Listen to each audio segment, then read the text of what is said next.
Hola y bienvenido a Bautista Confesional, un espacio donde la fe, la doctrina y la verdad bíblica se encuentran. Acompáñanos a escuchar el siguiente mensaje.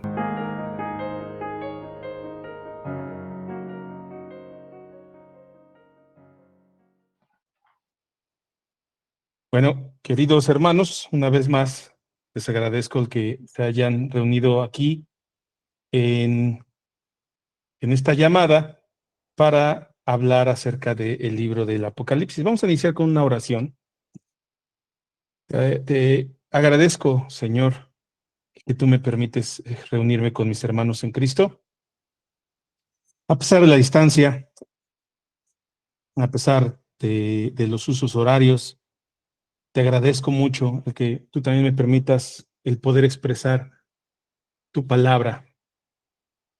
Guíame, Señor, mientras hablo. Refina mis palabras, refina la enseñanza. Que lo que aquí hablemos hoy, Señor, sea nada más para darte gloria. Eso te lo pido, Señor, en el nombre de Jesús. Amén. Bueno, la semana pasada dimos un poco de contexto histórico con respecto a el Apocalipsis, y esta semana vamos a seguir dando un poco del contexto histórico. Para iniciar esta clase, quiero pedirles que todos hagan un examen, mejor dicho, una prueba conmigo. Esta prueba es la siguiente. Necesito que todos ustedes se imaginen que son cristianos del primer siglo, que escucharon de boca de los apóstoles las enseñanzas de Jesucristo. ¿Ok? Imagínense por un segundo que ustedes están en el año, entre el año 48 y el año 62. Ese es el periodo de tiempo en el cual estamos aquí todos viviendo. Todos ustedes ya escucharon el mensaje del Evangelio por boca de los apóstoles, pero no solo eso, sino que para este entonces ya se escribió el libro de Marcos y tal vez el libro de Lucas. ¿Ok? Y ustedes, por lo tanto, están leyendo la siguiente escritura, la cual la vamos a leer aquí mismo.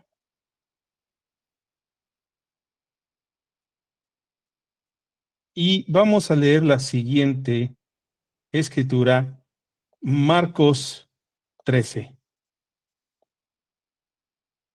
Ustedes ya leyeron porque les llegó esta carta o porque alguno de los apóstoles, Juan, Pedro, Santiago, les leyó lo siguiente. Dice así: cuando Jesús salía del templo, uno de sus discípulos le dijo: Maestro, mira qué piedras y qué edificios. Y Jesús le dijo: ¿ves estos grandes edificios? No quedará piedra sobre piedra que no sea derribada. Y estando él sentado en el monte de los olivos, frente al templo, Pedro, Jacobo, Juan y Andrés le preguntaban en privado: Dinos, ¿cuándo sucederá esto y qué señal habrá cuando todas estas cosas se hayan de cumplir? Y Jesús comenzó a decirles: miren que nadie los engañe. Muchos vendrán en mi nombre diciendo: yo soy el Cristo, y engañarán a muchos. Cuando ustedes oigan de guerras y de rumores de guerras, no se alarmen. Es necesario que todo esto suceda, pero todavía no es el fin. Porque se levantará nación contra nación y reino contra reino, y habrá terremotos en diversos lugares y habrá hambres. Esto solo es el comienzo de dolores. Pero ustedes estén alerta, porque los entregarán a los tribunales y serán azotados en las sinagogas y comparecerán delante de gobernadores y reyes por mi causa para testimonio a ellos. Pero primero el evangelio debe ser predicado a todas las naciones. Cuando los lleven y los entreguen, no se preocupen de antemano por lo que van a decir, sino que lo que les sea dado en aquella hora, eso hablen. Porque no son ustedes los que hablan, sino el Espíritu Santo. El hermano entregará la muerte al hermano y el padre al hijo. Y los hijos se levantarán contra los padres y les causarán la muerte.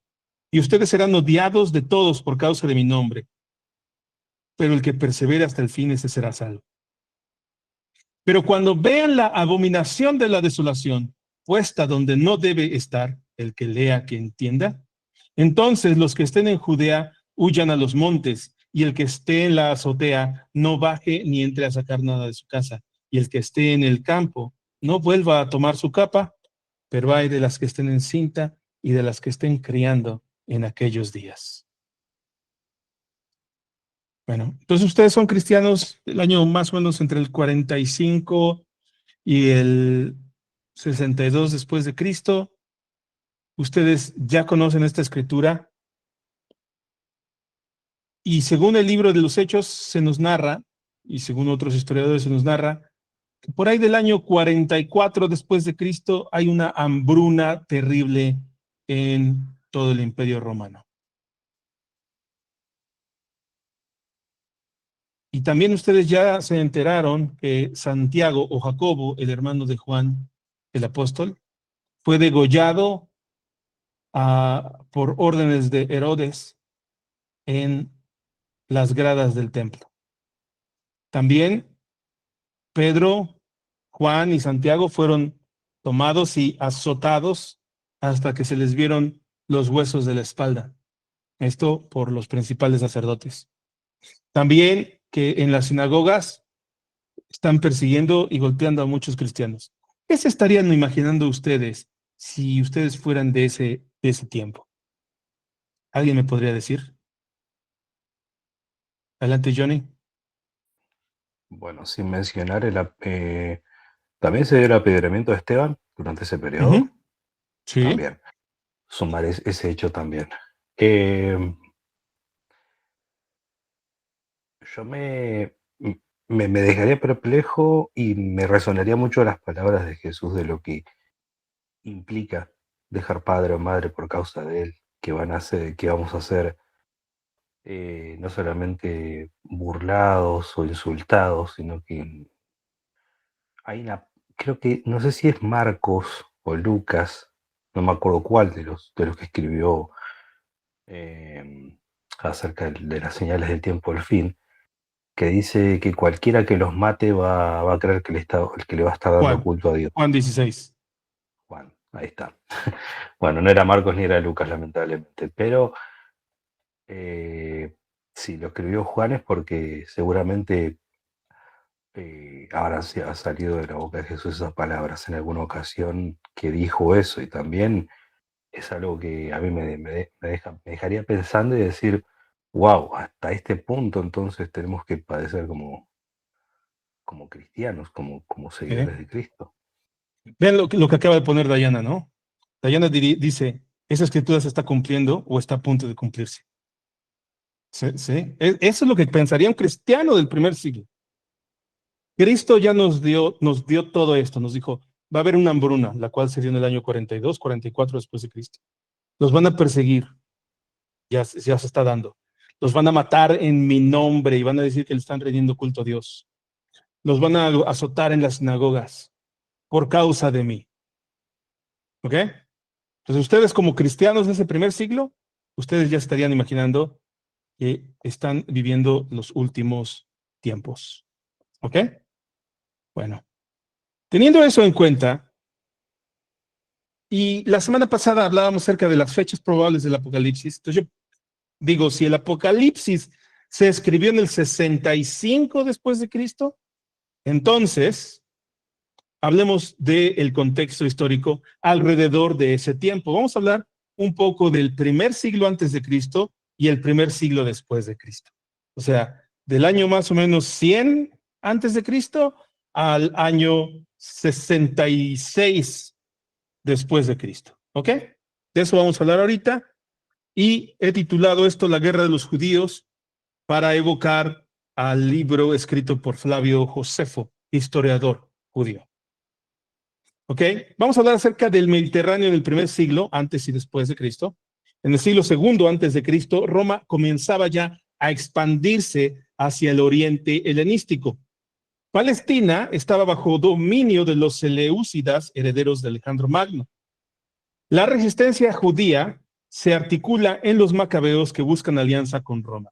Una de las cosas que a mí siempre me han intrigado, cuando yo era jovencito, es que yo leía el Antiguo Testamento y llegábamos a la historia de Ciro y el regreso de los expatriados con Nehemías a Israel o a Judá. Y tan pronto abría yo el Nuevo Testamento, la historia arrancaba con un censo por el emperador romano Augusto César. Romanos en la tierra de Israel, soldados, ¿no?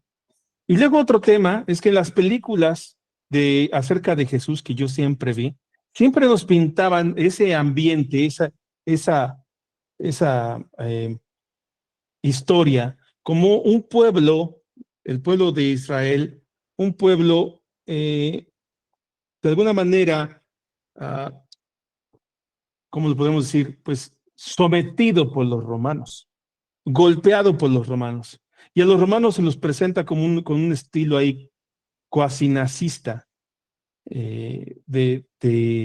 contra los pobrecitos judíos que están sufriendo y que lo único que ellos quieren es pelear para liberarse, ¿no? Nosotros como latinos de alguna manera entendemos ese sentimiento y decimos, sí, que liberen a los judíos, ¿no? Pero les quiero romper hoy esa historia y les quiero demostrar que los judíos invitaron a los romanos a aliarse con ellos. Leemos, por ejemplo, en Primera de Macabeos, capítulo 8, se los voy a leer porque aquí lo tengo, la carta que envía Judas Macabeo, o envían los macabeos, a Roma, porque ellos enviaron una carta a Roma. Dice así, Macabeos, capítulo 8, lo tengo aquí en mi libro, en mi Biblia, Dios habla hoy, con deuterocanónicos, que dice así, a Judá le llegó la fama de los romanos, a Judas, perdón, porque es Judas Macabeo, a Judas le llegó la fama de los romanos, que eran muy poderosos, que trataban bien a sus aliados y que brindaban su amistad a los que acudían a ellos. Especialmente se hablaba de su poderío. Oyó hablar de las guerras que habían hecho y del valor que habían mostrado en la conquista de las Galias, de cómo las habían sometido, obligándolas a pagarles tributo, de lo que habían hecho en España para apoderarse de las minas de plata y oro que allí hay, de cómo se habían apoderado de toda aquella región gracias a su estrategia y a su resistencia, a pesar de la distancia tan grande entre ella y su país, de cómo habían derrotado y aplastado a todos los reyes de los últimos rincones de la tierra que los habían atacado, mientras que los otros tenían que pagarles tributo anualmente. También habían derrotado en la guerra y sometido a Filipo y a Perseo, reyes de Macedonia, y a los otros que los habían atacado. Supo también que Antíoco el Grande, rey de Asia, les había declarado la guerra y que se había lanzado a la batalla con 120 elefantes y con caballería y carros y un ejército muy numeroso, y que había sido derribado por ellos, que lo habían capturado vivo, obligándolo a él y a sus sucesores pagarles un tributo muy alto. Imagínense el sentimiento de Judas Macabeo, quien está en guerra contra los de la dinastía Ptolemaida, contra Antíoco, están en lucha contra ellos y se entera de que Roma acaba de vencer a los enemigos de los judíos. Entonces, Judas Macabeos escribe la siguiente carta. Judas entonces escogió a Eupolemo, hijo de Juan de Acos, y a Jasón, hijo de Eleazar, y los envió a Roma para hacer un convenio de amistad y pacto. Y al verse libres del yugo de la tiranía, pues veían que el imperio griego estaba sometiendo a Israel a esclavitud, ellos emprendieron el viaje a Roma, un viaje muy largo, y entrando en el Senado, dijeron, Judas Macabeo y sus hermanos, junto con todo el pueblo judío, nos han enviado para que hagamos un convenio de pacto y de paz con ustedes. Queremos que nos cuenten entre sus aliados y amigos. Los romanos aceptaron la propuesta A continuación se copia la carta que escribieron en láminas de bronce y que enviaron a Jerusalén para que allí se conservara un documento del convenio de paz y pacto. Prosperidad a los romanos y a la nación de los judíos para siempre, en el mar y en la tierra. Que la guerra y los enemigos se mantengan lejos de unos y de otros. Si llega a suceder que Roma, en primer lugar, o cualquiera de sus aliados se ven mezclados en alguna guerra, en cualquier lugar del imperio, la nación de los judíos se pondrá de parte de ellos como aliado sincero, según lo exijan las circunstancias. Los judíos no darán provisiones, ni armas, ni dinero, ni naves a los enemigos de Roma. Tal es la voluntad de Roma.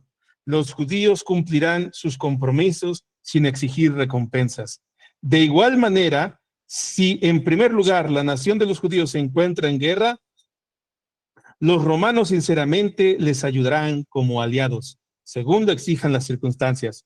No les darán a los enemigos provisiones, ni armas, ni dinero, ni naves. Tal es la voluntad de Roma. Los romanos cumplirán estos compromisos sin engaños. Estos son los términos del convenio que los romanos han hecho con el pueblo judío. Si después las dos partes deciden añadir o quitar algo a este convenio, podrán hacerlo según les parezca, y lo que añadan o quiten tendrá validez. ¿Ok? Entonces, nos damos cuenta que no había, exactamente, estoy diciendo que eran aliados de Roma y no eran esclavos. Es una mentira la que se nos presenta luego en las películas ahí de Jesús, de que los romanos eran remalotes y los pobrecitos judíos eran unos oprimidos por los romanos. Pero vamos paso a paso. En el año 63 antes de Cristo, Pompeyo conquista a Jerusalén e impone el control romano. A ver, momento. ¿No que eran aliados? Sí eran aliados. Resulta que para el año 70 más o menos después, antes de Cristo, la nación de Israel se encontró, la nación de Judá se encontró en un altercado familiar donde había dos hermanos que querían el puesto de reyes de Judá. ¿Ok? Este problema causó un poco de preocupación en Roma. En aquel entonces todavía no tenemos a Roma como un imperio, ni tenemos un emperador, sino que tenemos a 4 cónsules reinando o de alguna manera gobernando al tiempo sobre Roma, sobre la ciudad. ¿Okay? Se dan ahí ciertas revueltas entre los judíos. Obviamente había 2 partidos, uno quería que uno fuera el rey y otro, y uno de ellos, el menor, se alió con los nabateos, los que construyeron o los que se les atribuye la construcción de la ciudad de Petra. Fue tan grande el problema que Julio César, quien después fue el emperador, Julio César pide al Senado que se envíen tropas para acabar con 2 problemas de Roma en el Mediterráneo. El primero, acabar con los piratas egipcios, y el segundo, apaciguar el problema en Israel. Enviaron a Pompeyo. Pompeyo es el primero que obtiene el siguiente título, ahorita se los digo.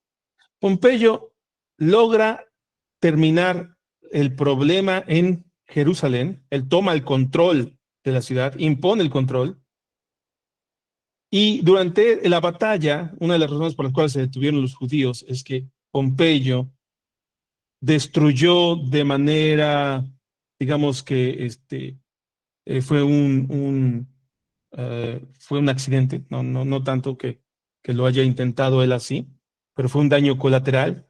Destruyó una parte del muro del templo.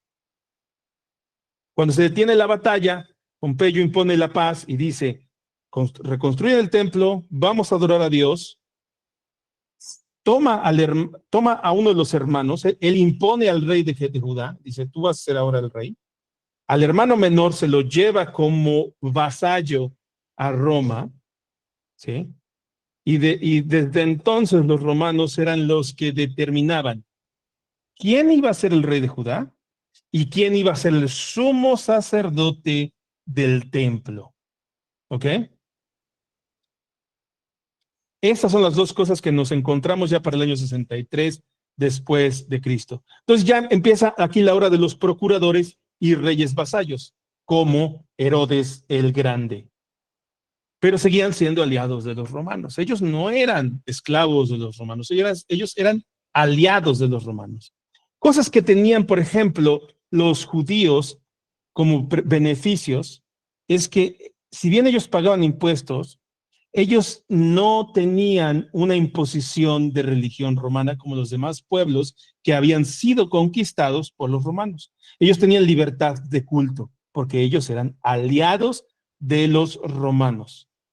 Es Pompeyo el que impone el tributo debido a que estos estaban saliendo de control. ¿Ok?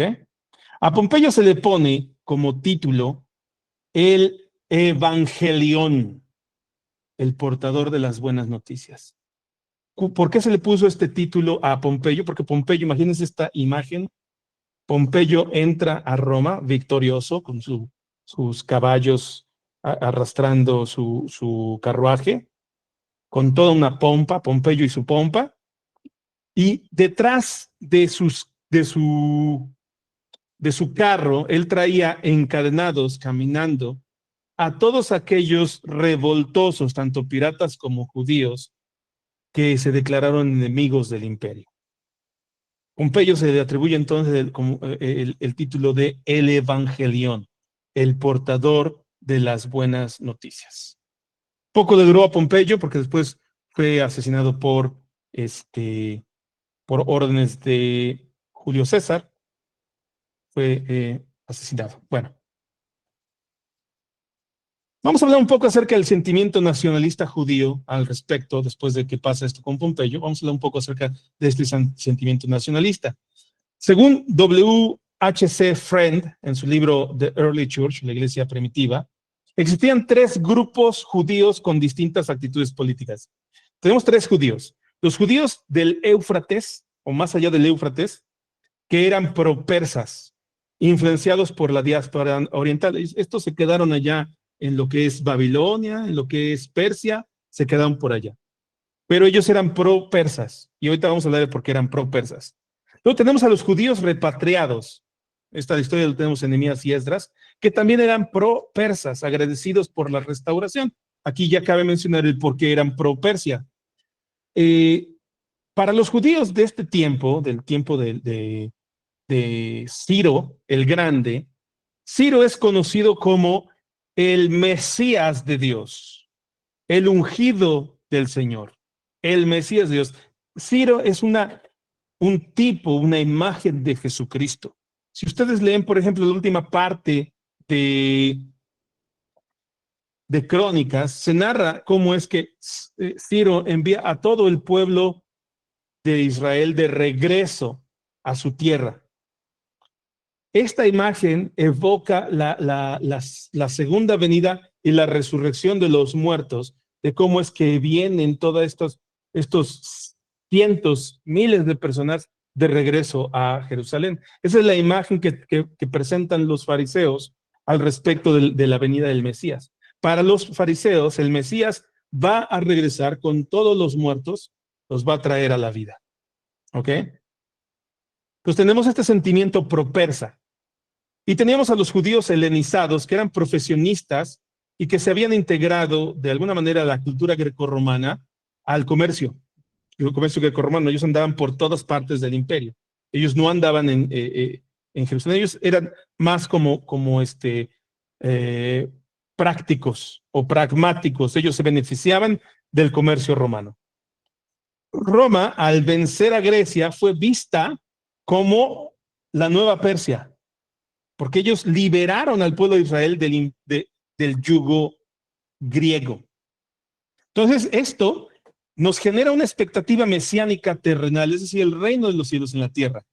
Esto ya nos empieza a dar una imagen apocalíptica en esa época que llamamos como la época del segundo templo en Jerusalén. Es por estas fechas que surge el libro de Enoc, con unas imágenes apocalípticas. ¿Ok? Veamos una frase atribuida a un rabino, Simeón ben Yohai.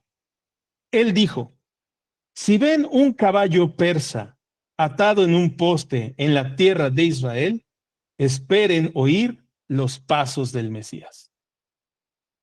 Esta es la idea que tenían los israelitas o los judíos del primer siglo, el periodo de transición entre el 40 después de Cristo, antes de Cristo, y los primeros años, que sean los 30 de Cristo, ¿no?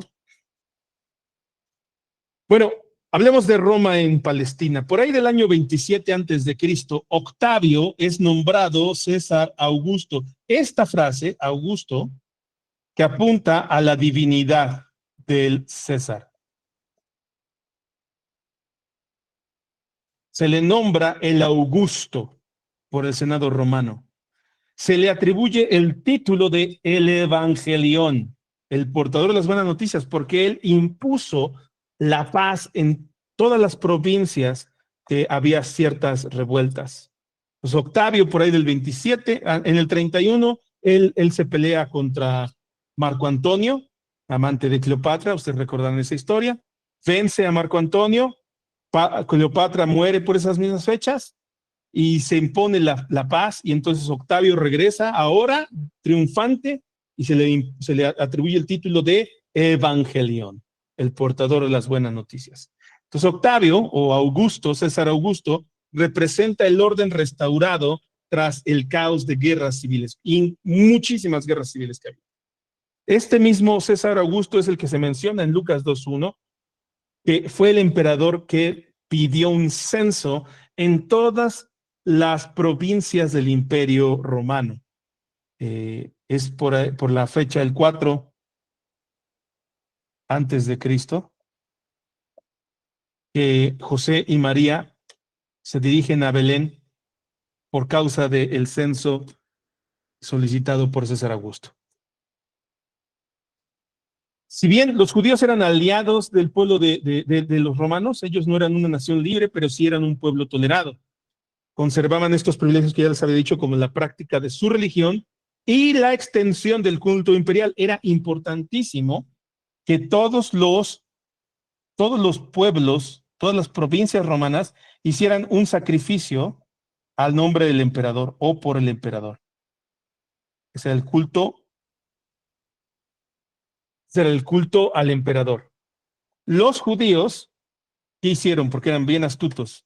Ellos decían, tal vez ustedes no sé si lo sepan, pero durante el tiempo de Salomón se instituyó un sacrificio por las 70 naciones.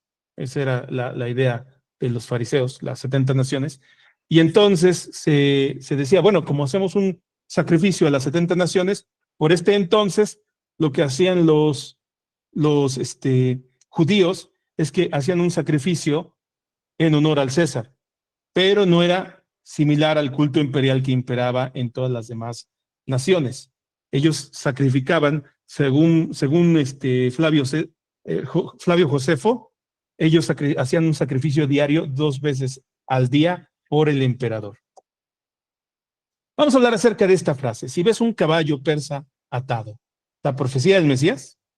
Esta frase atribuida al rabino Simeón ben Yohai nos refleja la esperanza nacionalista de un Mesías liberador al estilo de Ciro. Es decir, ellos esperaban ver a un caballo persa.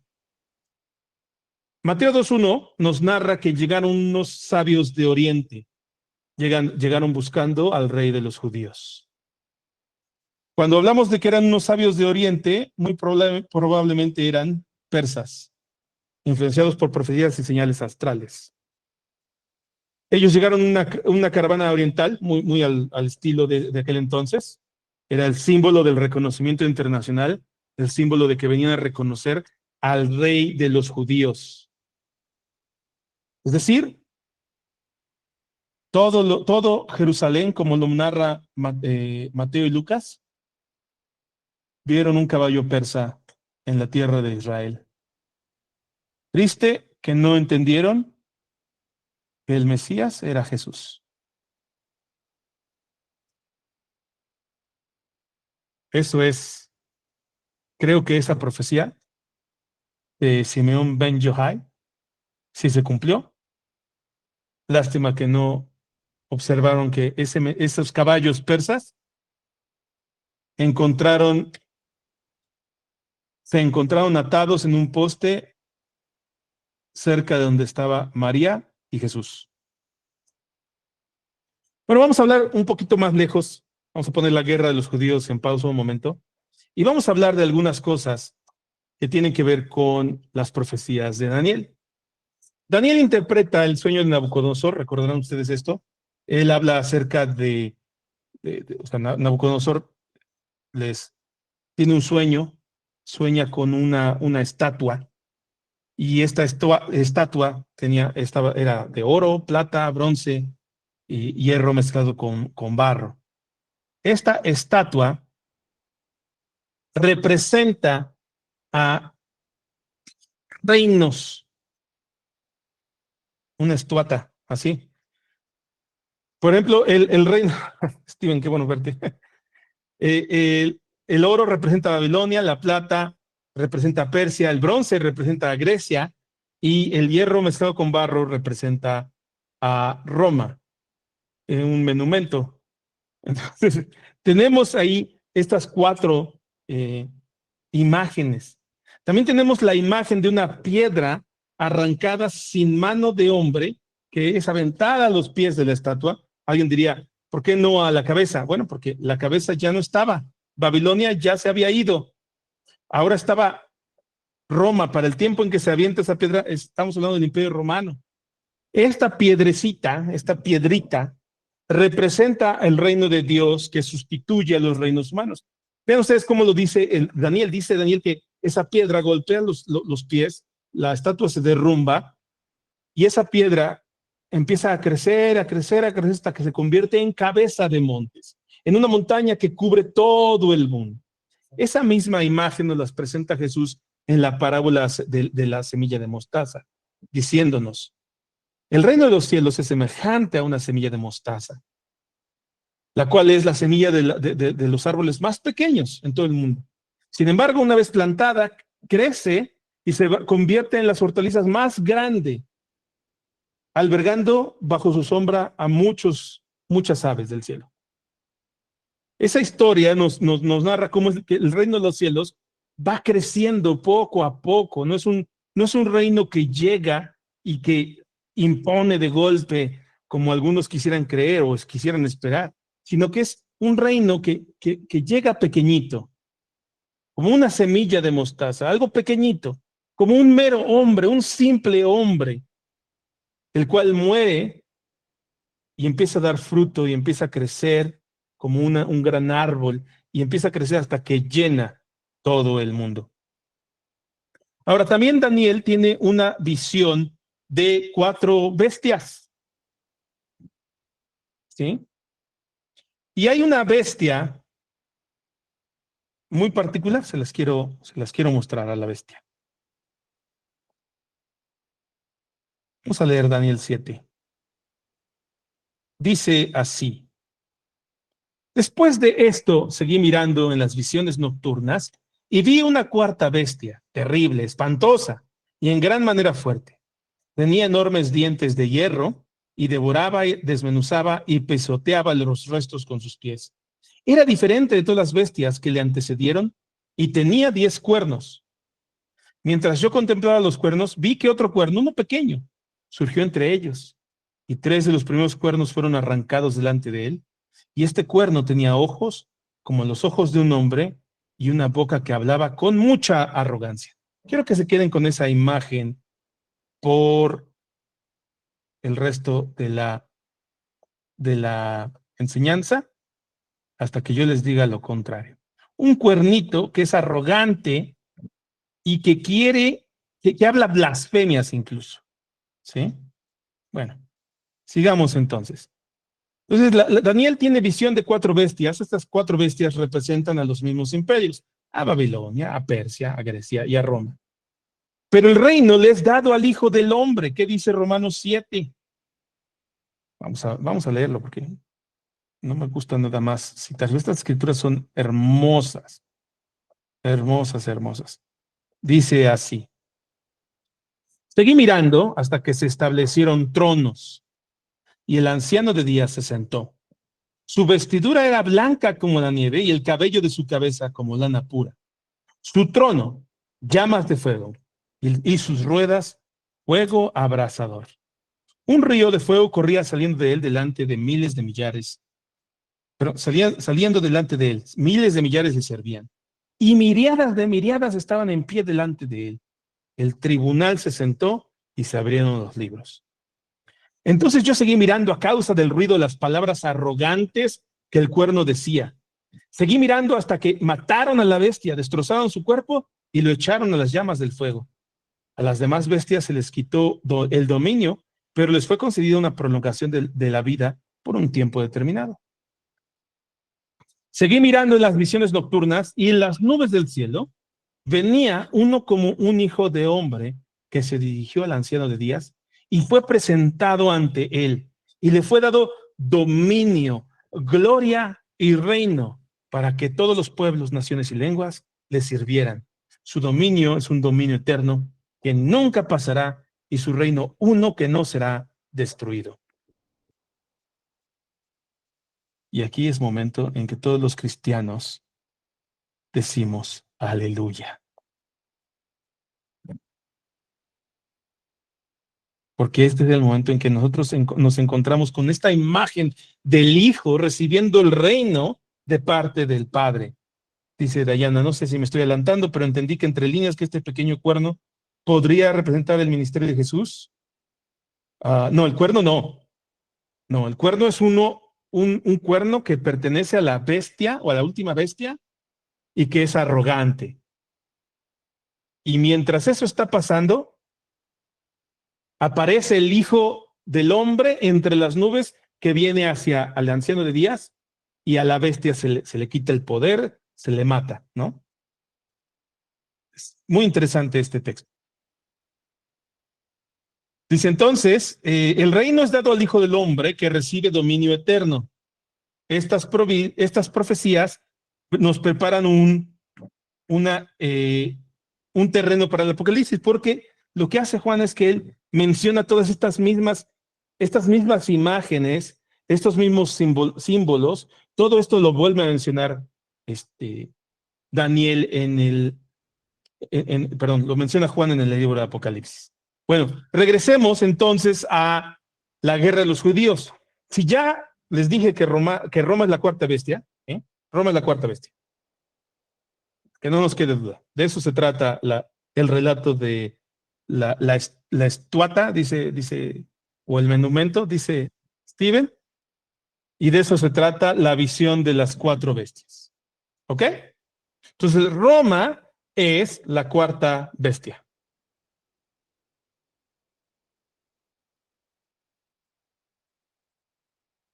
Quiero leerles un pasaje de Isaías 31:1 que dice así: ay de los que descienden a Egipto por ayuda. En los caballos buscan apoyo y confían en los carros porque son muchos y en los jinetes porque son muy fuertes, pero no miran al Santo de Israel ni buscan al Señor. Abro paréntesis, les quiero preguntar, ¿se acuerdan de la carta de los macabeos a los romanos? ¿Qué opinan ustedes con respecto a la carta de los macabeos hacia los romanos? El pacto que establece Judá con Roma y esta escritura.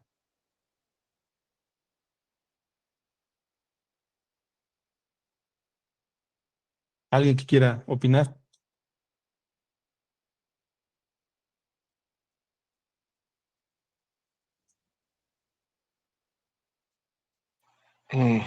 Efer, ahí se aventó algo. ¿Quién está hablando, perdón?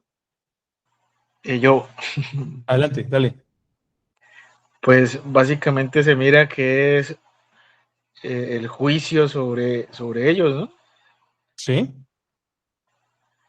O sea, directamente ellos lo que hicieron fue eso, buscar apoyo porque eran muchos, porque eran fuertes, porque eran imperio.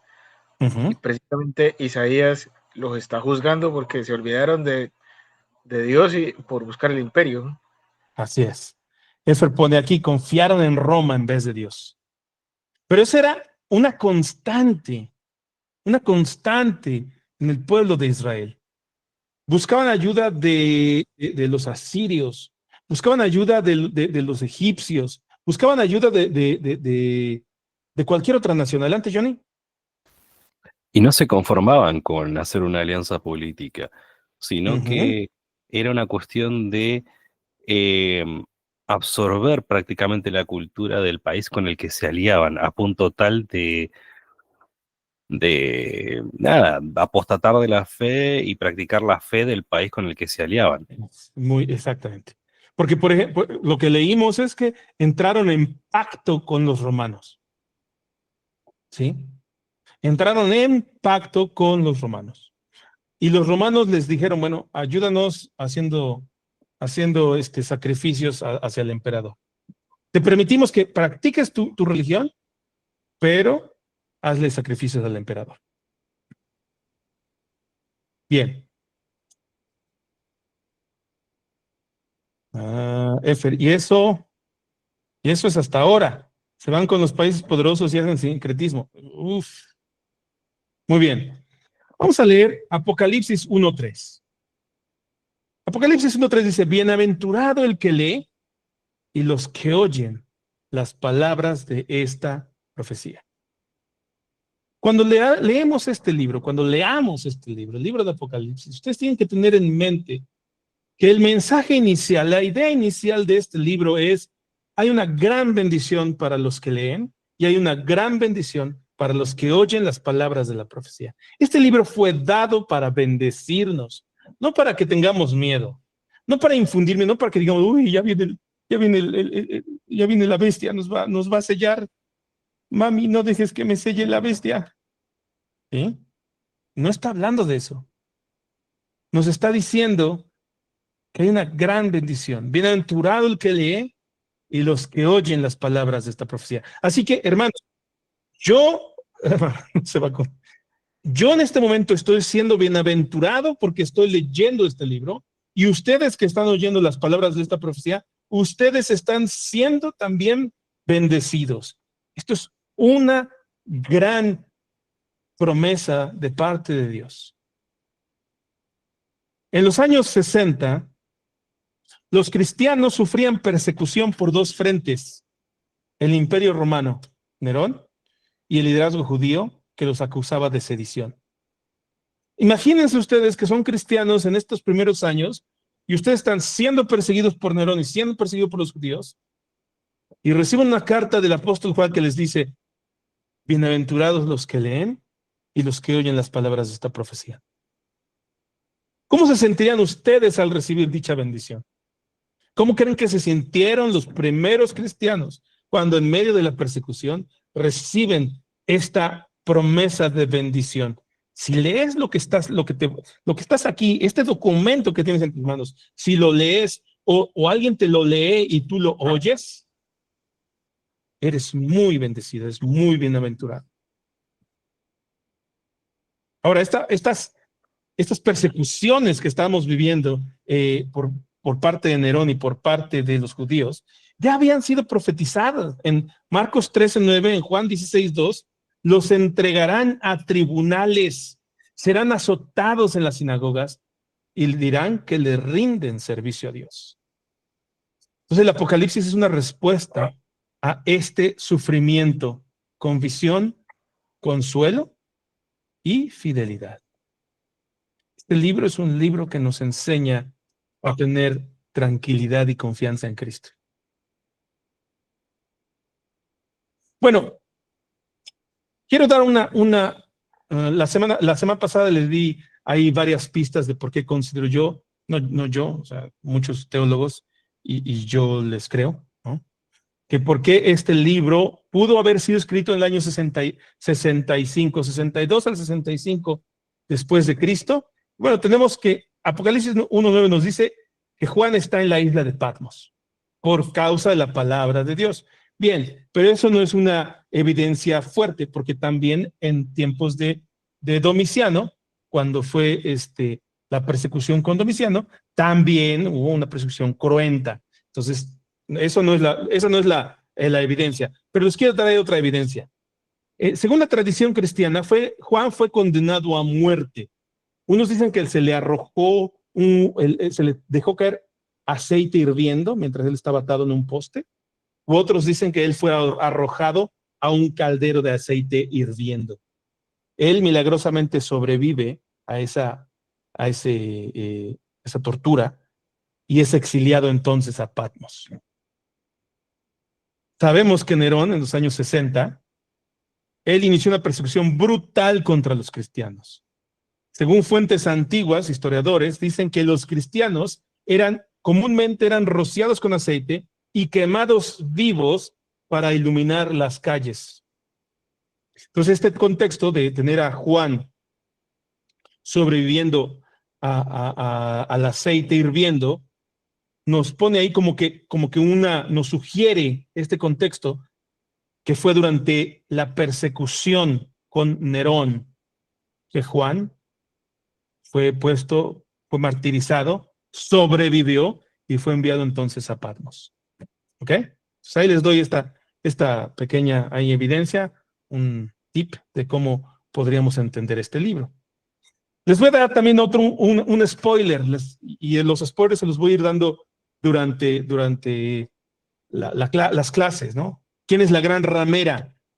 Apocalipsis presenta a la gran ramera como la gran ciudad que se prostituye con los reyes de la tierra.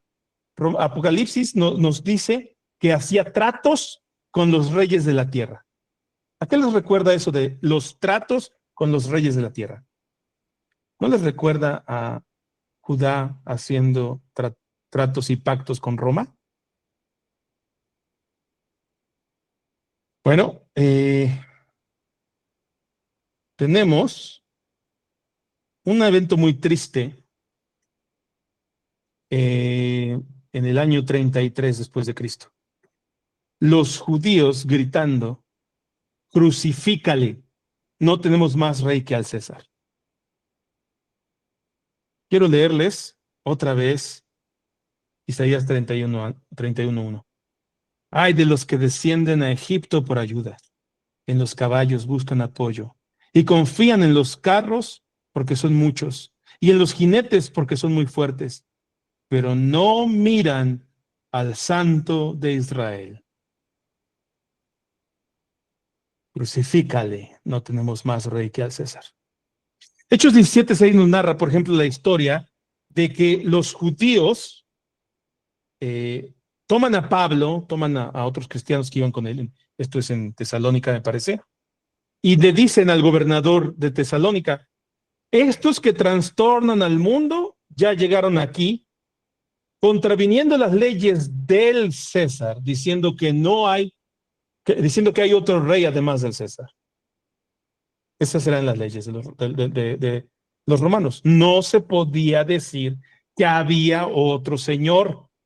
Es decir, si ustedes leen, por ejemplo, 2 Timoteo 1, dice así. Se los voy a leer porque esa escritura es una declaración de guerra. 2 Timoteo 2:1. 2 Timoteo 1:1, perdón.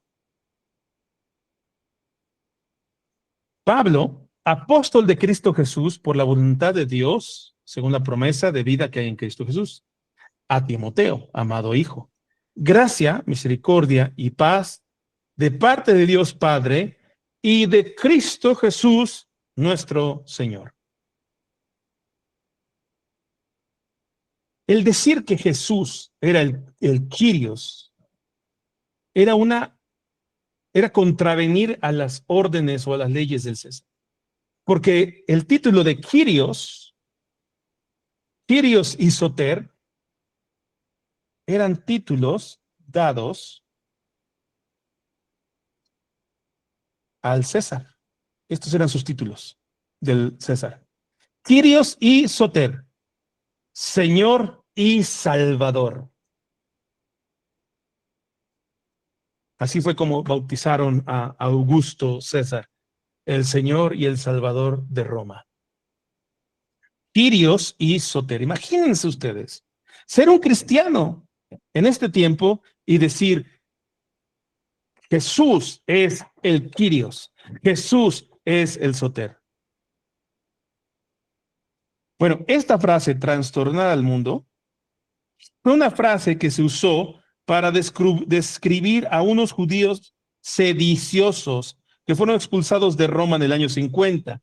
El emperador Claudio decretó la expulsión por sublevación, ya desde entonces, a los judíos. Expulsaron a los judíos de Roma en el año 50 porque ellos se sublevaron contra las leyes romanas. ¿Cuáles eran las leyes romanas?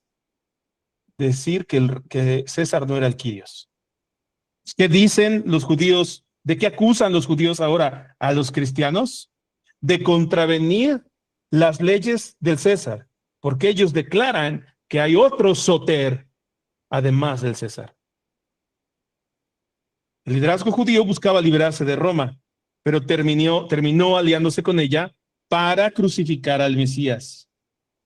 La gran ramera representa la infidelidad religiosa que se disfraza de lealtad política. Bien, sigamos.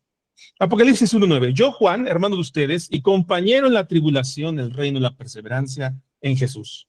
Entonces, aquí Juan no se presenta como apóstol, ¿eh? Él se presenta como hermano en Cristo. Él se identifica como compañero en la tribulación. Todos los cristianos están padeciendo, están siendo perseguidos, están siendo odiados. Algunos han sido puestos a muerte. Y ustedes reciben la carta de un hombre, un apóstol, uno que vio la gloria del Hijo unigénito, y se presenta a ustedes diciendo, yo soy su hermano, pero no solamente soy su hermano, sino que también soy compañero de ustedes en la tribulación. Y ustedes voltean a ver a ese hombre y dicen, bueno, este hombre acaba de ser torturado, lo aventaron en un caldero hirviendo con aceite y sobrevivió. Pero no solamente eso, este hombre, para ese entonces, Pedro ya había sido crucificado en Roma. ¿Vale? El hermano de Juan, unos 20 años antes, ya había sido degollado por Herodes ante la multitud en las escalinatas del templo. ¿Se imaginan? Pablo ya había sido decapitado. Y Santiago, el hermano del Señor, ya había sido asesinado por los saduceos. ¿Cómo murió Santiago? Santiago, el hermano del Señor, el que tenemos la carta de él, Santiago, y también el que era conocido como pilar en la iglesia de Jerusalén, el que presidió el concilio de Jerusalén. Santiago lo llevaron hasta el pináculo más alto del templo y lo empujaron para que se cayera y muriera del golpe. Sin embargo, sobrevivió quedando lisiado y tratando de arrastrarse lejos del templo, y los jóvenes discípulos de los saduceos lo aporrearon con garrotes hasta matarlo. Así fue como Santiago murió. Imagínense, para este tiempo ya tenemos a todos los líderes de la iglesia muertos, asesinados, y uno de ellos, Juan, se hace llamar, yo soy compañero de ustedes en la tribulación. Yo soy su compañero, ustedes no están solos. Imagínense ustedes, cristianos que están a punto de abdicar la fe por causa de la persecución tan cruenta que están viviendo, y este hombre que vio ya a todos sus colaboradores de la fe, a todos los otros apóstoles, ya los vio morir. A su propio hermano lo vio siendo degollado por Herodes. Este hombre sigue firme en la fe y ahora dice, yo soy compañero de ustedes. Pero no solamente es compañero de nosotros en la tribulación, sino en la perseverancia. Él permanece firme. Es un testimonio de la fe. A pesar de todo, quiero ayudarles en este momento difícil. Esa es la intención de Juan. Y también como compañero en el reino. El reino de Cristo, para Juan, el reino de Cristo ya es una realidad espiritual. No es Juan no dice, el reino de los cielos vendrá dentro de 2000 años. Juan dice, yo soy compañero de ustedes en la tribulación, en el reino y en la perseverancia.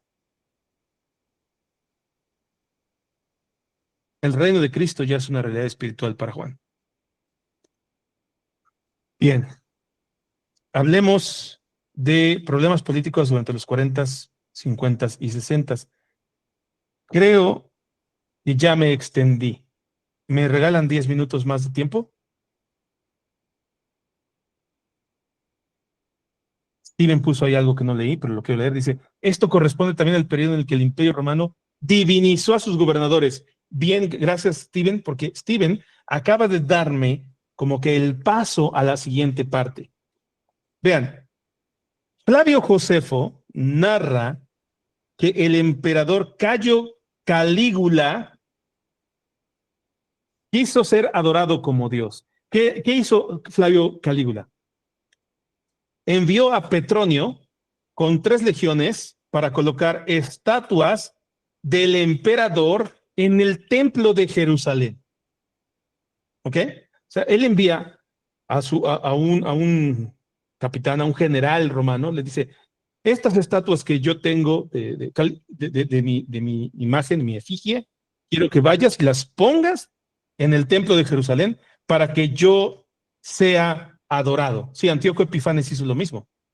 Pues dice, para que yo sea adorado como Dios, ahí quiero que las pongan y que me sacrifiquen a mí allí en el templo de Jerusalén. Pues la amenaza provocó terror y confusión entre los judíos. Esto lo podemos leer en Antigüedades Judías, pero también en la Guerra de los Judíos, en el libro 2. Aquí lo tengo por si ustedes lo quieren leer en algún momento. Libro 2, capítulo 10, ¿ok? Las décadas del 40, 50 y 60 estuvieron marcadas por revueltas políticas y religiosas. Bien. De nuevo, ustedes son cristianos, viven en el año 58, 60 después de Cristo, y se acuerdan de la profecía que les dijo Jesús.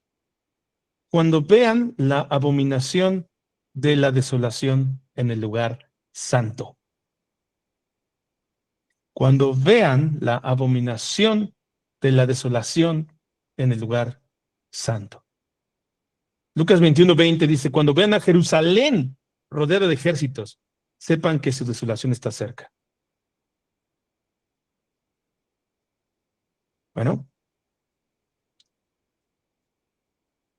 antes de llegar allí, quiero leerles otra vez Marcos 13.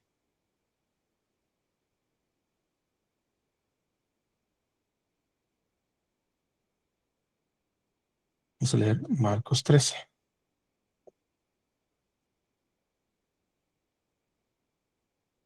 Dice así. Uy, está Marcos 13.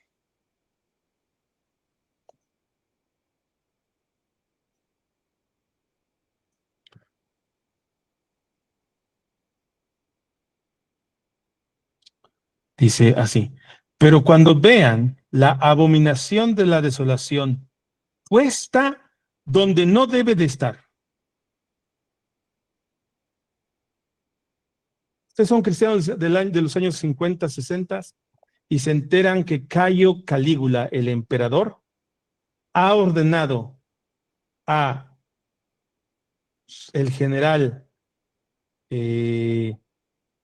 Petronio que meta una imagen de él en el templo de Jerusalén.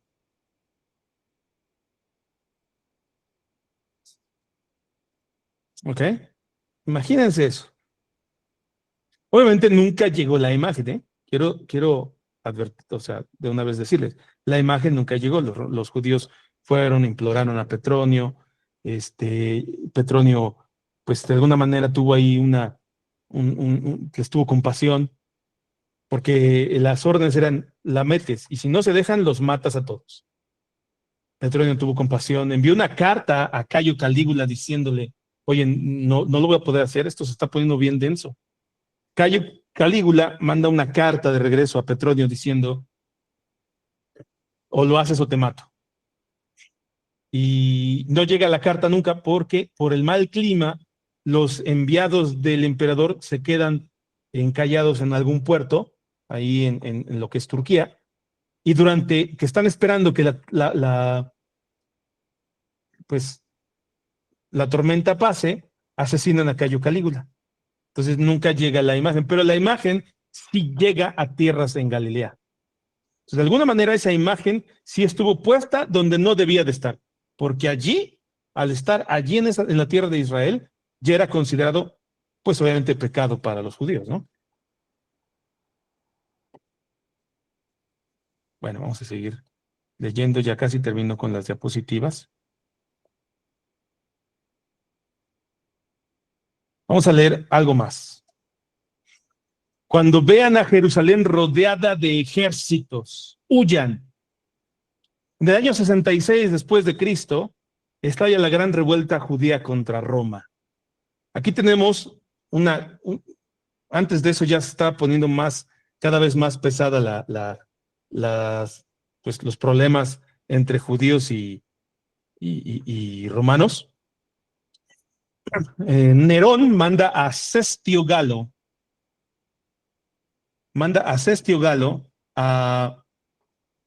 con la legión, la 12ª legión fulminata. O sea, imagínense ese nombre. La legión fulminata.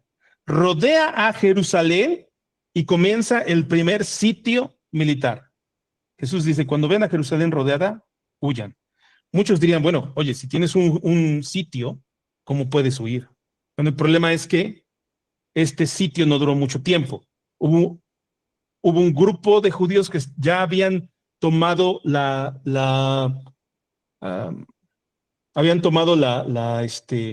barricada o el puesto de avanzada romano en Masada. Ya ellos estaban en Masada, eran un grupo de celotes, bastantes celotes, que estaban allí.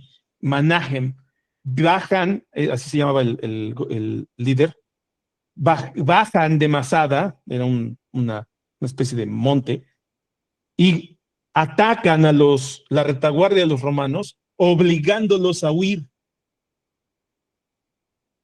El sitio de Jerusalén se rompe por completo y muchos cristianos interpretan este evento como el cumplimiento de la profecía que dice, cuando vean a Jerusalén rodeada de ejércitos, sepan que su desolación está cerca. Palabra clave aquí, desolación. La palabra, la abominación de la desolación o la abominación desoladora, indican a Jerusalén rodeada de ejércitos. En este momento, todos los cristianos que estaban en la ciudad de Jerusalén huyeron. Y no tenemos más cristianos para el tiempo de la caída de Jerusalén.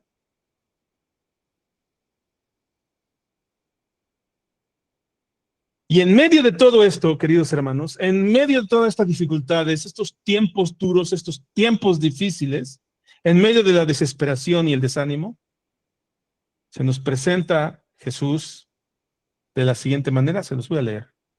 Yo creo que es mejor leérselos. En medio de toda la desesperanza, queridos hermanos, en medio de los problemas que estamos viviendo, se nos presenta la siguiente revelación.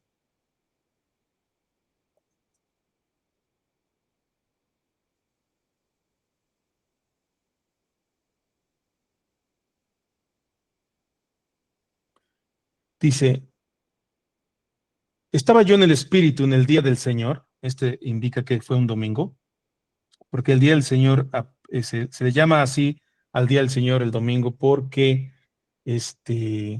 bueno, de hecho, se le llama domingo porque es una palabra latina, domingo, que viene de domine, quiere decir Señor.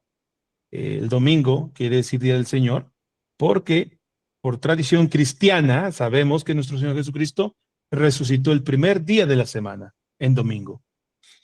Entonces dice Juan, estaba yo en el Espíritu en el día del Señor y oí detrás de mí una gran voz, como sonido de trompeta, que decía, escribe en un libro lo que ves y envíalo a las 7 iglesias, a Éfeso, Esmirna, Pérgamo, Tiatira, Sardis, Filadelfia y Laodicea. Entonces me volví para ver de quién era la voz que hablaba conmigo, y al volverme vi 7 candelabros de oro. En medio de los candelabros vi a uno semejante al Hijo del Hombre, vestido con una túnica que le llegaba hasta los pies y ceñido por el pecho con un cinto de oro. Su cabeza y sus cabellos eran blancos como la blanca lana, como la nieve. Sus ojos eran como una llama de fuego. Sus pies se parecían al bronce bruñido. Se le ha hecho refulgir en el horno. Y su voz, como el ruido de muchas aguas. En su mano derecha tenía 7 estrellas, y de su boca salían una espada aguda de 2 filos. Su rostro era como el sol cuando brilla contra su fuerza. Cuando lo vi, caí como muerto a sus pies. Y él puso su mano derecha sobre mí, diciendo, no temas, yo soy el primero y el último, y el que vive y estuve muerto, pero ahora estoy vivo por los siglos de los siglos, y tengo las llaves de la muerte y del Hades. Escribe pues las cosas que has visto y las que son, y las que han de suceder después de estas. En cuanto al misterio de las 7 estrellas que viste en mi mano derecha y de los 7 candelabros de oro, las 7 estrellas son los ángeles de las 7 iglesias, y los 7 candelabros son las 7 iglesias.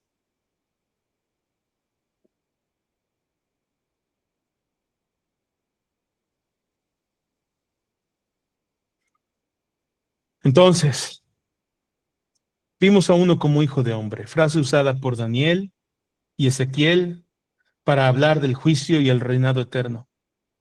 Jesús se llama a sí mismo el Hijo del Hombre en los Evangelios. Yo soy el que vive y estuve muerto. Jesús se presenta como el Alfa y la Omega, el primero y el último, el que vive pero estuvo muerto y ahora vive por los siglos de los siglos. Él se presenta como el que tiene las llaves de la muerte y del Hades. El Apocalipsis comienza con adoración, autoridad y comunión. Si ustedes fueran cristianos del primer siglo y ustedes están enfrentándose a una gran persecución, y de momento se les envía una carta con las palabras de uno que dice que estuvo muerto, pero ahora vive por los siglos de los siglos, y que él ya tiene el poder del infierno y tiene el poder de la muerte. Ya no es el diablo, ya no es el pecado el que tiene ese poder, sino ahora es Cristo. ¿Se imaginan ustedes la potencia de esas palabras para un grupo de cristianos que está amedrentado, triste y con incertidumbre acerca del futuro? ¿Serán esas palabras convenientes para estos tiempos difíciles que estamos viendo, que no tienen nada que ver con la dificultad que vivieron nuestros primeros hermanos en Cristo? Pero ante la incertidumbre económica, política de este mundo, ¿serán estas eh, palabras de esperanza para nosotros el día de hoy? Bueno, vamos a terminar con una oración. Señor Jesús, tú eres el alfa y la omega. Tú eres el principio y el fin. Tú eres todo. Tú venciste. Tú triunfaste. Tú humillaste a los poderes de este mundo y a los poderes que se oponían y que nos tenían dominados, al pecado mismo. Tú lo venciste en la cruz del Calvario. Y ahora nos has llamado a ser miembros de tu pueblo. Te damos gracias y te bendecimos. Gracias por estas palabras de esperanza, Señor, que tú nos has dado. Gracias en el nombre de Jesucristo. Amén. Bien, hermanos, hemos terminado con la clase de ahorita. ¿Alguien tiene alguna pregunta o comentario?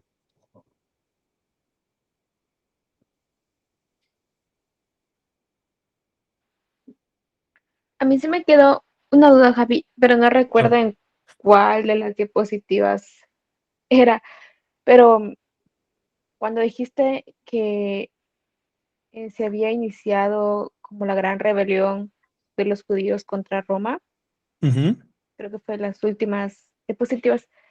Ah, y justo también metiste a la conversación parte de estos judíos que se hacían llamar los celotes o algo así, no sé si recuerdo bien, Sí. que ellos fueron los que prácticamente ya habían como iniciado ese tipo de cosas. Mi pregunta es, ¿había otro tipo de grupo de judíos? Porque tenemos los Sí. anteriores que sí rendían tributo, por alguna Tenemos, forma decirlo, a Roma. tenemos Entonces, varios aparte de tipos los de, celotes, había otro. sí, tenemos varias facciones. Ya para el tiempo de Jesús, ya tenemos varias facciones. Tenemos a los saduceos, que son pro Roma. ¿Ok? Ellos son pro Roma. Ellos quieren que Roma gobierne porque los saduceos, liderados por el sumo sacerdote, ellos tienen el beneficio directo de Roma. Ellos son puestos por Roma. El sumo sacerdote es impuesto por Roma. ¿Ok? Ya no es por el tema de que si eres de los coatitas o si eres de los hijos de Cohen o si eres levita. ¿Eh? Ya es impuesto por el emperador de Roma. Luego tenemos a otro grupo pro Roma que son los herodianos. Ellos también disfrutan de los beneficios romanos porque el emperador, el rey de Judá, el rey de Israel, es impuesto también por Roma. O sea, el grupo de los herodianos en el tiempo de Jesús. Luego también tenemos ahora a un grupo que es contrario, digamos que sería un grupo de conservador judío, que son los fariseos. Este grupo de conservador, los fariseos, ellos, digamos que ellos son anti-Roma, porque ellos quieren que se cumpla, o sea, que se viva según las tradiciones judaicas, pero ellos no se oponen a Roma, ¿sí? Digamos que ellos a regañadientes, ¿no? Pagan impuestos, pero no se oponen a Roma. Simplemente no están a favor de la ocupación romana. Luego tenemos a un grupo que es también conservador, pero es separatista. Estos son los esenios. Ellos consideraban que el templo ya estaba corrupto, ya había corrupción en ese templo, y ellos se fueron a vivir al desierto. A ellos después los conocemos como la comunidad de Qumran. A ellos les debemos los rollos del Mar Muerto o los rollos de Qumran, los esenios. Un grupo de personas que eran muy pacíficas, se habían separado por completo de Israel. Ellos vivían un ascetismo extremo. Ellos consideraban que no era necesario el matrimonio. Ellos consideraban que todas las mujeres mienten, así, tal cual, y que no debían de casarse nunca. Si bien el matrimonio era correcto y era una bendición, pero ellos preferían no vivir casados. Esos eran los esenios. Y por último, teníamos un grupo de extremas, dice Byron, tenían razón. Teníamos un grupo de extrema derecha, ya un grupo ultranacionalista, que eran los celotes.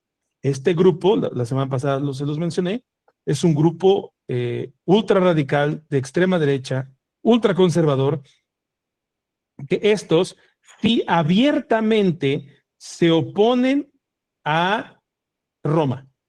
Estos de alguna manera siempre estuvieron ahí como que picando la cresta para iniciar revueltas, causar rebeliones. Barrabás, por ejemplo, era un celote, Judas Iscariote era un celote, Simón, uno de los discípulos de Jesús, era conocido como Simón el celote. Entonces estos buscaban de alguna manera, buscaban que Jesucristo fuese el caudillo celote que ellos esperaban, ¿no? Pero los demás celotes, pues ellos buscaban una confrontación directa. Ellos siempre andaban armados, mataban a todo aquello que oliera a romano. Mataban cobradores de impuestos, mataban soldados romanos, mataban gente que tuviera alguna conexión con Roma.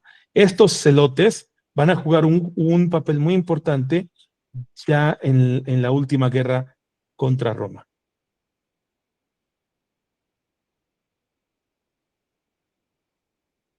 Gracias, Javi. Ahora sí no está más. ¿Alguien más tendrá algún comentario, pregunta?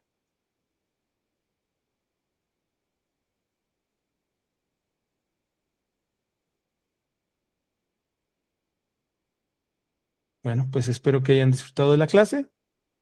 Dios me los bendiga mucho. Voy a terminar la grabación.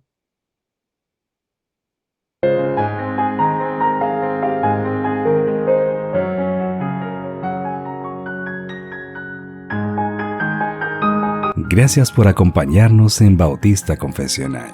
Esperamos que este contenido haya sido de bendición para tu vida. Recuerda suscribirte a nuestro canal de YouTube, Bautista Confesional. Para más información de nuestro contenido, visita nuestro sitio web www.bautistaconfesional.com.mx.